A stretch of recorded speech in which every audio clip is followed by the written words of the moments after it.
40 లక్షల ఓట్లు దొంగ ఓట్లు పుట్టించారండి.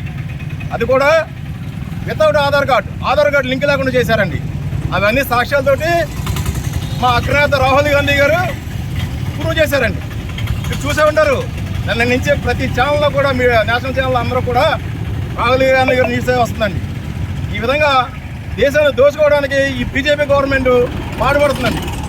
దీన్ని మేము తీవ్రంగా కాంగ్రెస్ పార్టీ తరఫున ఖండిస్తున్నామండి.